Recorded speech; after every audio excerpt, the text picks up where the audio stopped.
It's time for another exciting episode of the JoshCast. This is my tough guy in World War II voice that I'll never do again. That's not true. I may do it again. It may not work. It may annoy people, but by gum, I will do it again. Currently in the garage of the Cedars-Sinai Hospital, going to check my annual prostate check. That's right. We are recording this podcast live on a day when history will be made. And I was driving in, I noticed, so Cedars-Sinai, very famous LA hospital, famous world hospital. I'm sure even in the wild tracts of Borneo, if you say Cedars-Sinai, they will respond with awe and wonderment. But I'm driving in, and I noticed there's a giant, there's a big giant building, big giant glass building, and right in the middle on the top is the Jewish star, which I like that idea. I like that image, just the Star of David right there. I see in my mind an old Jewish man going, "Come on, death! Bring it on, death! Bring it on! Come on!" That almost fell into an Arnold Schwarzenegger. Why is that the only time I can sort of do an Arnold Schwarzenegger impression is when I am trying and failing to do an impression of an old Jewish man? Something's wrong here. Something is wrong upstairs. That's my thinking.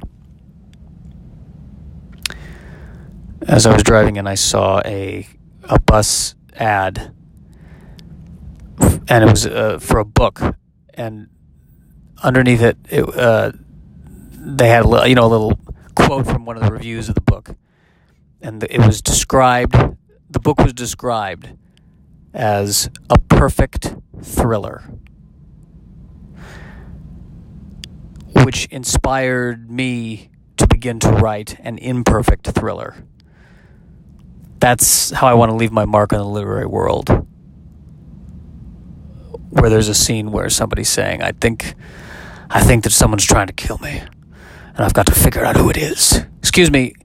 Hey, Tim, I'm in the middle of a thriller here. Tim, hey, I know you're busy, but I was told by Linda that you know a lot about SEO and how to increase views on Instagram.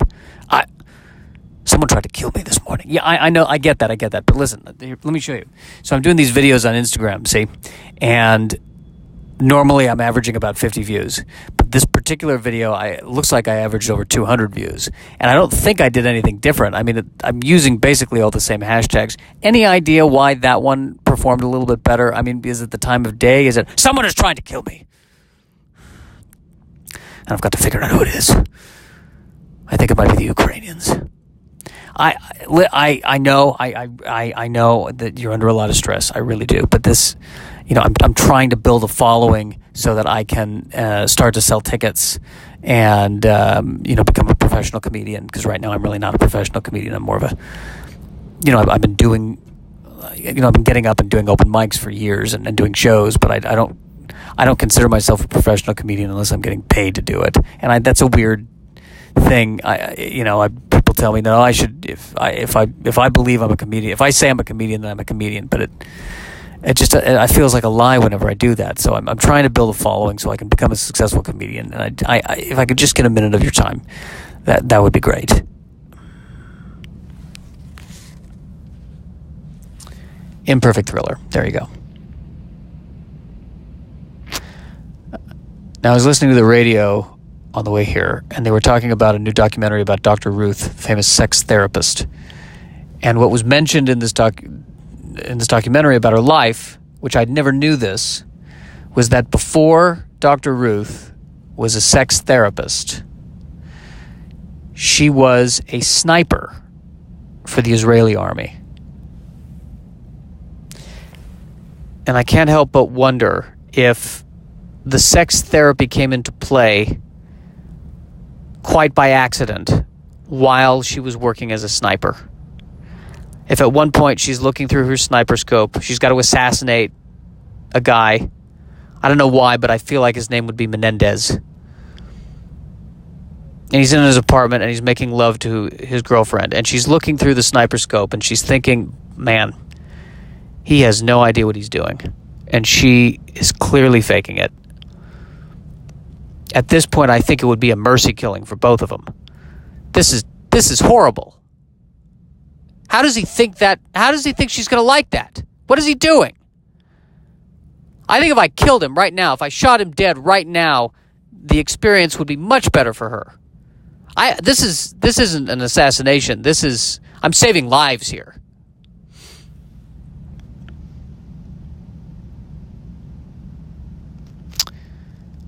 I do that a lot. I smack my lips right before I'm about to speak. It's a bad habit. I gotta stop that. It's very annoying. I am an annoying person. I rock back and forth a lot when I'm at the Coffee Bean writing, and it makes people nervous, I can tell, because they get up and they leave. And I should have respect for my fellow man, but I secretly let it go because I don't want to sit near people. So I'm basically passively aggressing, allowing myself to be a prick. That's what that is. But I'm nervous. I'm a nervous person. I shake nervously. I rock back and forth. I have nerves. And you know something? Why is it my problem that my nerves are making you nervous? It's not my problem. It's your problem. If you were truly calm, if you were truly at peace, if you were the Buddha, I wouldn't be making you nervous. You would be calming me down. So go get your shit together.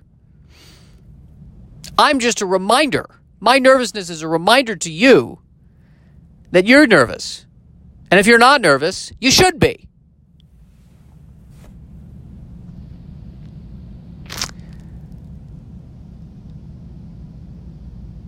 So I get to this doctor's office an hour early because I'm worried about traffic. So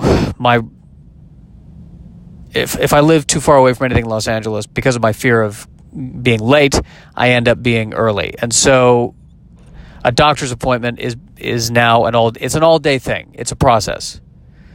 It's as stressful for me as flying, or you know what? Everything's stressful for me. As stressful as, let's be honest.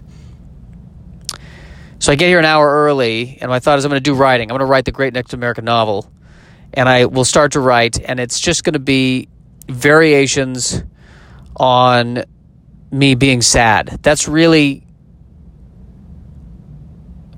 entirely what my act is. Just 15 different jokes about how sad I am.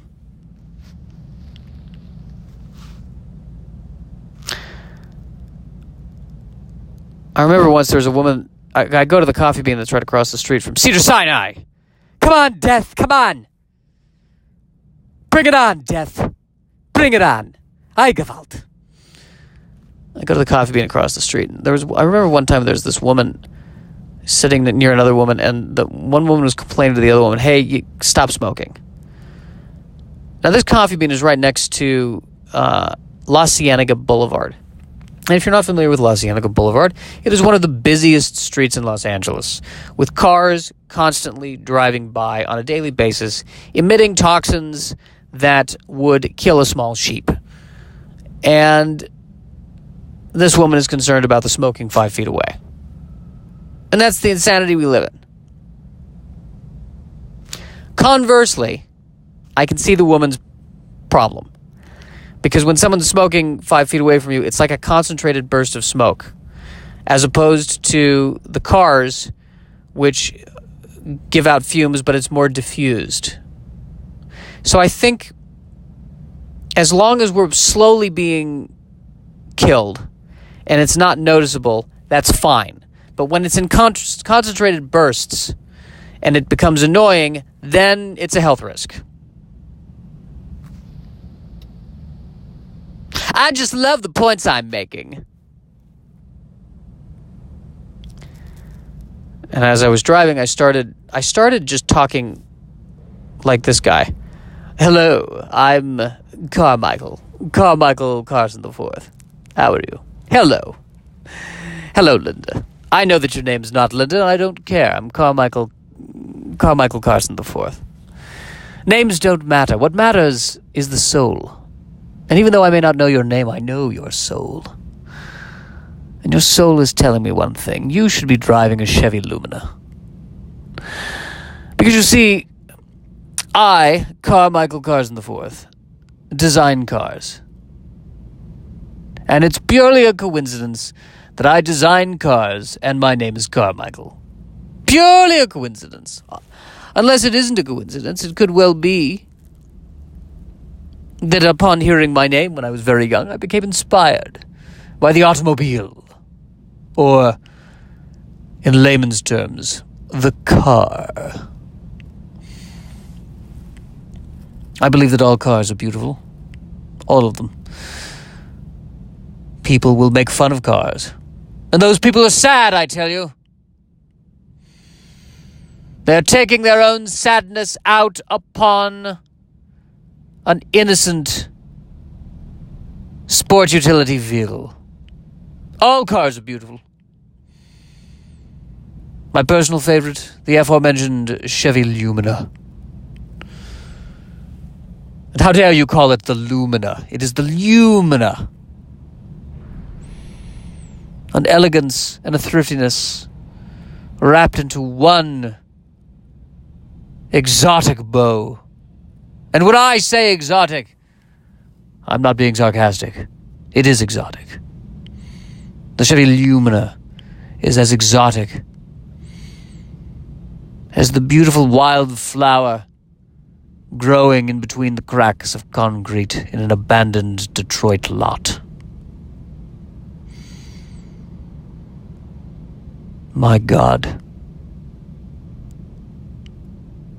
Other people see simple car designs. I see poetry. I am the bard of small, compact vehicles. Carmichael Carson IV. Signing off. Excuse me, Carmichael. I heard that you're good with SEO optimization. I was wondering if you just... I'm in the middle of talking about the beauty of the Chevy Lumina. I'm a huge fan of the Lumina. I also... I drive a Honda Civic. The Honda Civic. The George Bernard Shaw of cars. Are you... I don't know if I'd say... I don't think the Civic's the George Bernard Shaw of cars. I'd say the Civic was more of the... I'd say the Civic is more of the Edward Albee of cars. Where'd you get that? A sense of the understated, I would say. Understated. What do you know of the Honda Civic? You who merely drives it. The Honda Civic is an explosion of love and joy that can be seen from miles away. George Bernard Shaw is the perfect metaphor for him. Now, yes, I will take a look at your SEO optimization.